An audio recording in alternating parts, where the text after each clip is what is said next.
Welcome everybody back to Friar Talk. Today, we're going to talk about some starting pitchers.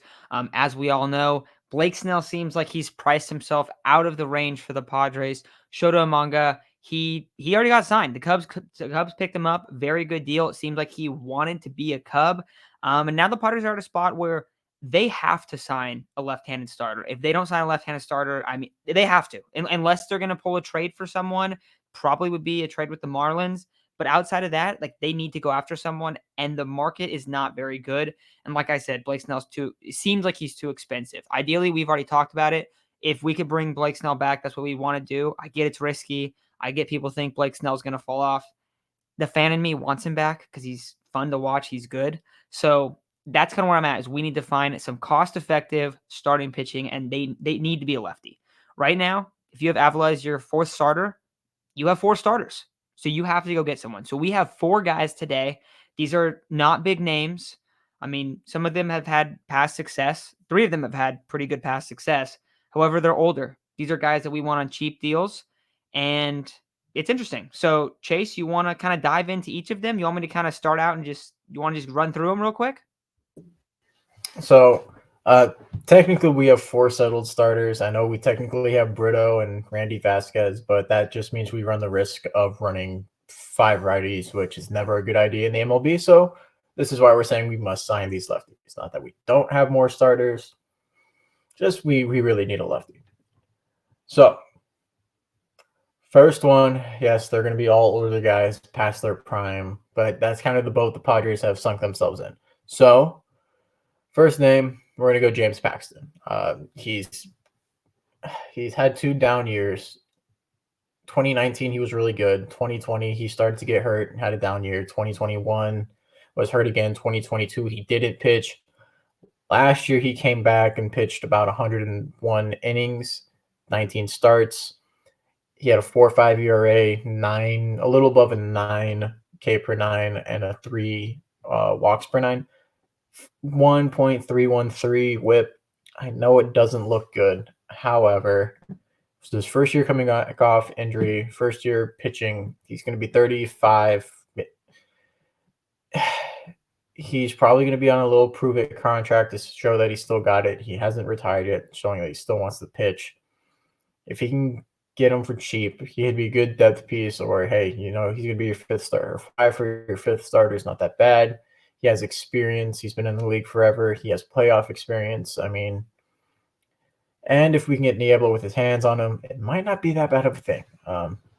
Same thing, another guy, Eugene Ryu. He's 37 years old. He's injured a little bit last year. He doesn't throw hard, but he's never needed to throw hard to be successful in his career. We've seen it. He's a really good pitcher. He knows his stuff. He locates really well. Injuries are the main concern of this.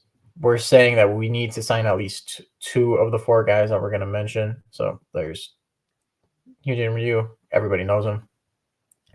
Number 3, everybody knows this guy. He was a Padre. He was known as the Dodger Killer, if that helps anybody guess. Eric Lauer. He's 29 years old. He had like a 0.9 ERA, not ERA, but WAR. Kind of curious to see what he could do with Ruben Niebla if they could fix him. He'd kind of be like a little project. Show me, hey, if you have a good year, we can bring you back. Bring it like a mutual club option for 2 years. These are guys who just need on 1-year deals. And the reason I like Eric Lauer a little bit more than the others is one, he's young. Actually, there's 2 reasons. One, he's younger. He's going to be 29. 2, we've seen him work out of the bullpen, specifically at Petco. He does well. And for some reason, he kills the Dodgers, which we could always use. He just always kills the Dodgers. And then who do we say was the fourth guy? The Is best it of the or bunch, Dizzy? Chase, Alex Wood. Oh, that's right, Alex Wood. Yeah. No, there's still some injury concerns with Alex Wood, but his funky delivery, he eats up the Padres alive. He eats up some other teams too. He's got that funky delivery. He's got some good off speed. Injuries might rack up. That's the only reason you're like, these guys are getting older in age. But Alex Wood has been good.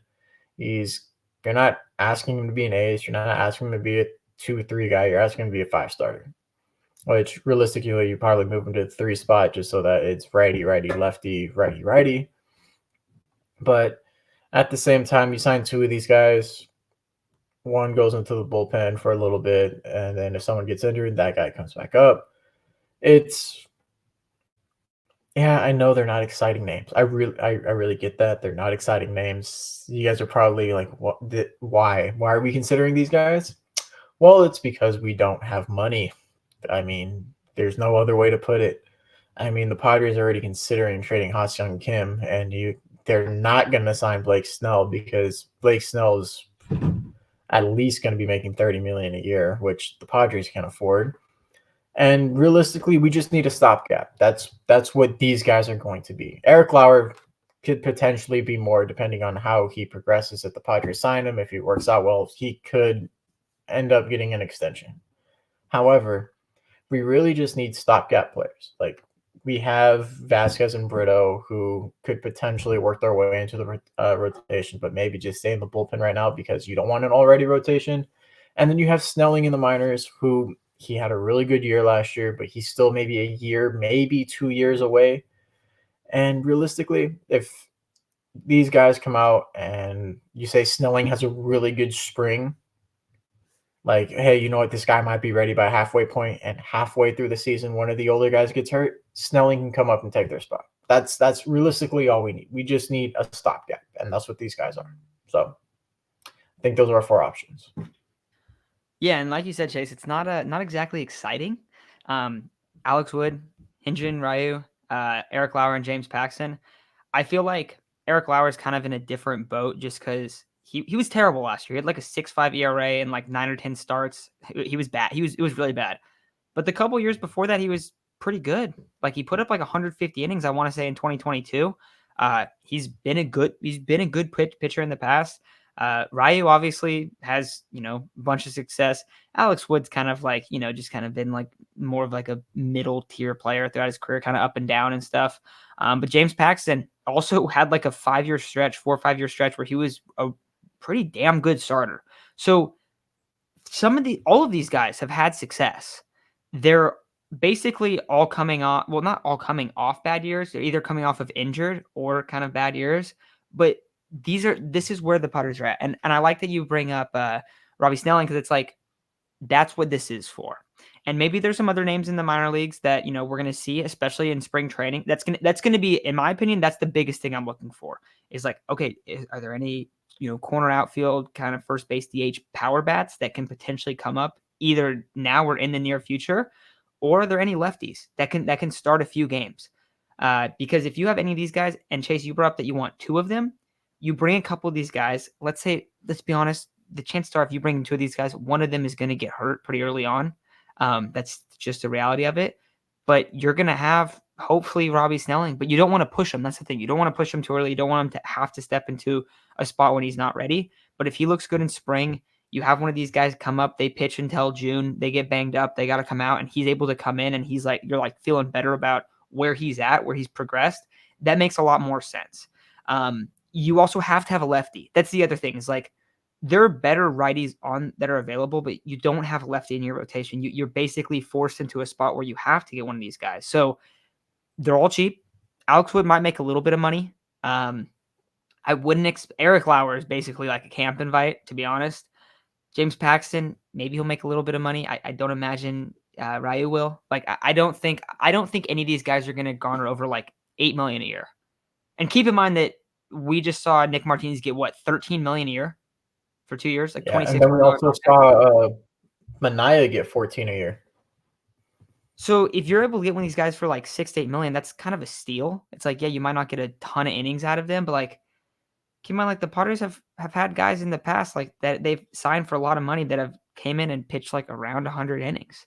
If you get 100 innings out of one of these guys, 4 ERA ball, that's a win, dude. Like that is a win in itself. And it puts them in a spot where also, especially early on in the season, they need to be competitive.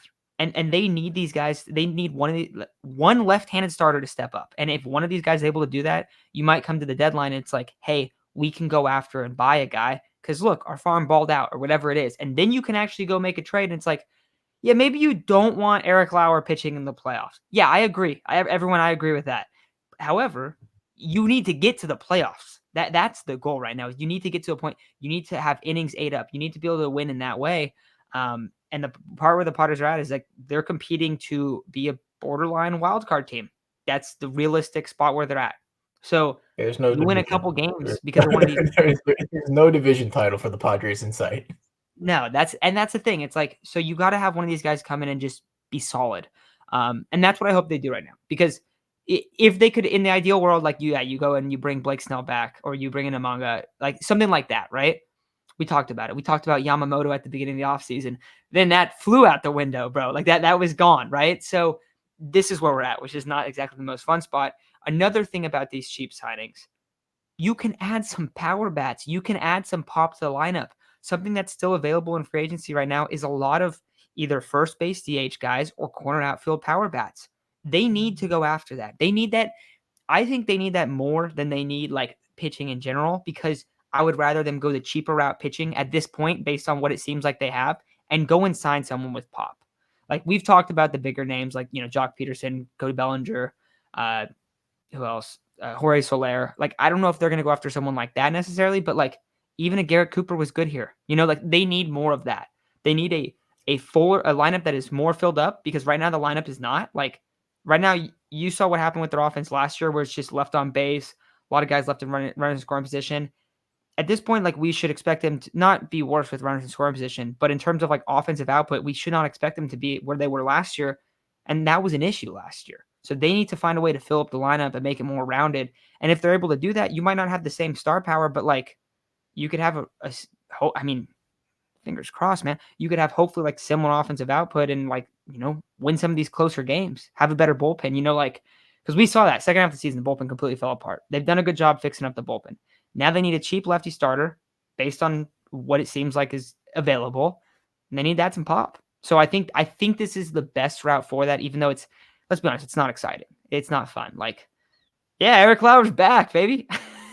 But that's not exactly like what you were thinking, like a calendar month a year ago. But like, I don't know. That's where I'm at. And I don't think it's like I think this is their best option. So that's kind of where I'm at with it.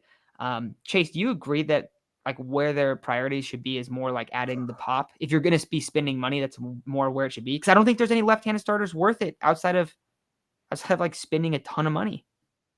Yeah, the two main guys up top there are Montgomery, who's going to get a payday, and Blake Snell, who is going to get a payday. So outside of that, you're looking at the rest of and you're looking at most of the free agents that are pitchers. They're all in their mid 30s. So you're choosing from the older bunch. There's not a lot of younger guys in free agency right now, unless you swing a trade for a guy that has control, like we were talking about maybe Miami. But outside of that, you kind of have to make do with what you have. And the Padres, they got holes to fill. They did a really good job of filling up the bullpen with some cheap options that allow them to go out and spend a little bit more money elsewhere, which you still need realistically a center fielder and left fielder and potentially a DH bat. Um, I mean, we can talk about that in another video so we don't keep rambling on and get away too far away from the topic. But these four guys, if you get at least two of them, you're going to be in a solid position where you put yourself into either that first or second wild card spot. Realistically, that's where you want to be. You don't want to be where last year, where you're fighting and scraping tooth and nail for that third spot. You don't want to do that. You want to be comfortably into the playoffs. And in order to do that, you have to be competitive. You have to have a lefty pitcher. I don't see us getting all the way to the second wild card spot with an already pitching staff. Sorry. You kind of need diversity in your pitching staff.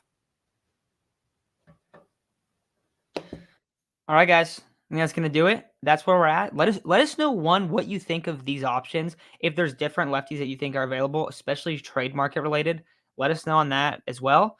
And if there's anything offseason kind of like related right now that you want us to bring up and talk about, comment that as well. If there's some bats that we kind of mentioned, like Jock Peterson, Jorge Soler, stuff like that. If there's someone you're like, hey, dude, I think this guy, I think he's a really good bounce back candidate, something like that. Let us know, because I also think that's more of where we're looking at for a lot of these guys is like It's going to be some bounce back candidates. It's going to be more signings in that realm. But I think that's where we're at with the lefties. We wanted a couple other guys. We wanted some big name lefties at the start of the offseason. It doesn't seem like that's the case, but this is where we're at, and this is what's a realistic option right now. So let us know who your favorite is. I think we take two. If I was going to take two of them, ideally, I would probably say Alex Wood and Ryu. I know that we were Chase and I were talking before, and I said, you probably do take Lauer because he's the youngest and pair him with one of the other guys. I think Ryu has the most upside for just this season, and I think Alex Wood is the safest. So I think that's the best route you go, and you probably get them for 1-year deals on each of them. It's not. I don't think that should cost you over 10, 12 million for both of them combined. But Chase, what do you think? Who are the two that you're taking if you have to take two? Probably Lauer and Paxton. I like Lauer the other stuff. two. He's San Diego. And I've always liked James Paxton as a pitcher. And I think he could do good in Petco work and not on the short porch that is New York. And plus, Ruben Niebla could fix him up. And if we get 150 innings out of James Paxton, that would be solid. No, I think that's a fair point. I was kind of deciding between Paxton. I wasn't sure. I don't know. I'm kind of more sold on Paxton now that you mention it, because we were talking about that a little bit. Like, he has a lot more success, and his was just injury. Like, he had 2 bad years because he was hurt. So maybe Paxton is the best route. Honestly, I could see it, especially if you were to go after one of them, Paxton probably makes the most sense too. So yeah, guys, that's where we're at. Let us know what you think, and we'll talk to y'all next week. Have a good one.